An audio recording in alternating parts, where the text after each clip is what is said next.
Ahilyanagar police दलाच्या माध्यमातून अंमली पदार्थ विरोधी जनजागृती मोहीम याची सुरुवात झालेली आहे।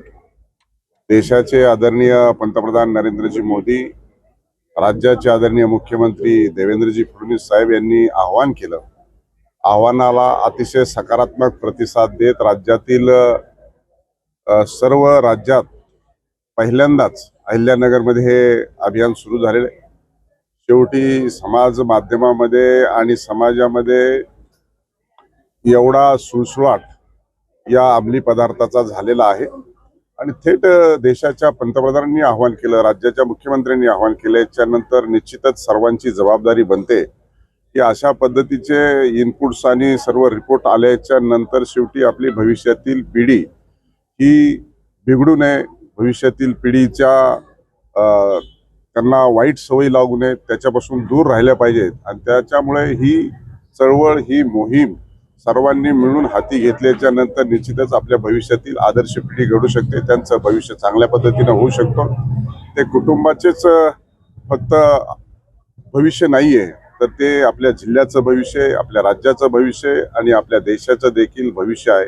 आणि हे नवोदित कमी वयातले विद्यार्थी दशेमध्ये त्यांना कुठलीही उमज नसल्याने त्यांच्याही बाब निदर्शनास आणून देणं आवश्यक आहे। त्यामुळं प्रशासनाने ही मोहीम हाती घेतलेली आहे आणि त्यासाठी अतिशय चांगल्या पद्धतीनं जिल्ह्याचे पोलीस अधीक्षक एम सुदर्शन यांनी पुढाकार घेतला। सगळ्याच प्रशासनाने त्याला पाठिंबा दिलेला आहे। मला वाटतं जिल्ह्यामध्ये निश्चित स्वरूपामध्ये ही मोहीम यशस्वी झाल्याशिवाय राहणार नाही। कुठेतरी जिल्हा बँकेच्या निवडणुकाचा त्याचं काय आलंय ते सोहळा आहे। कुठे असतील कुठेतरी मागणी करतायत की राम शिंदेंनी पॅनल उभा करावा, कुठेतरी मार्गदर्शन करावं। जिल्हा बँकेची निवडणूक अहिल्यानगरची प्रतीक्षेत आहे। या निवडणुकीमध्ये संभाजीनगर आणि अहिल्यानगर या निवडणुका दोन्ही एका बरोबर लागणं अपेक्षित होतं, परंतु काही तांत्रिक अडचणी असतील असं वाटतं आणि म्हणून या संभाजीनगरची निवडणूक झाली, परंतु अहिल्यानगरची अजून झाली नाही किंवा प्रारूप मतदार यादी देखील प्रसिद्ध झाली नाही। त्यामुळं निश्चित स्वरूपामध्ये प्रतीक्षेत आहे आणि सगळ्यालाच त्याची उत्सुकता आहे आणि निवडणूक लागल्याच्या नंतरच त्याचं चित्र स्पष्ट होईल। मला असं वाटतं की शेवटी जिल्ह्याची बँक ही अतिशय कामधेनू आहे, सहकाराचा कणा आहे आणि आपली जिल्ह्याची बँकेचं मोठं नावलौकिक आहे। त्याच्यामुळं लक्ष बँकेच्या निवडणुकीला लागणं हे साहजिक आहे। आपल्या देशाचे लाडके प्रधानमंत्री आदरणीय नरेंद्र मोदीजी त्यांनी नशामुक्त अभियान, नशामुक्त भारताचं एक मोठं अभियान सुरू केलेलं आहे।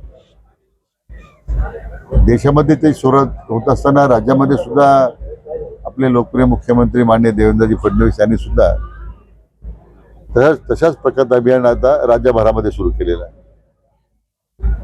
पण मला वाटतं अहिल्यानगरमध्ये आपलं पहिला जिल्हा आहे राज्यामध्ये अशा अभियानाला जिल्हा पातळीवर सुरुवात केलेली आहे।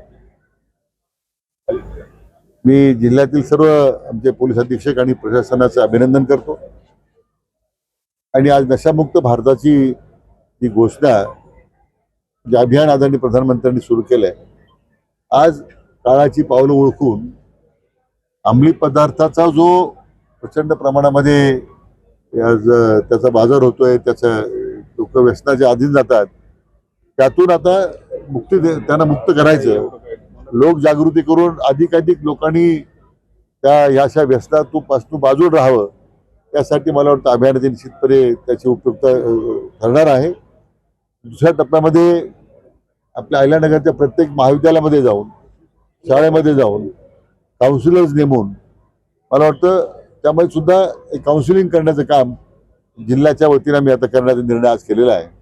त्याची सुद्धा सुरुवात मी आता लगेच करणार आहे। जिल्ह्यात काही नवीन पोलीस स्टेशन प्रस्तावित होते, ते मंजूरही झालेले आहेत, मात्र पुरेशा मनुष्यबळाअभावी हे नवीन जे पोलीस स्टेशन्स आहेत ते ओपन होत नाहीत। 15 ऑगस्टला काही होतील का त्यातली, किंवा काय त्याची हे आमचा प्रयत्न आहे। मी स्वतः राज्याचे पोलीस महासंचालकांशी बोललेलो आहे, मनुष्यबळ वाढवून देण्याबद्दल विनंती केली आहे आपल्या राज्याचे माननीय मुख्यमंत्री महोदय ते गृहमंत्री सुद्धा आहेत, त्यांना मी विनंती केलेली आहे.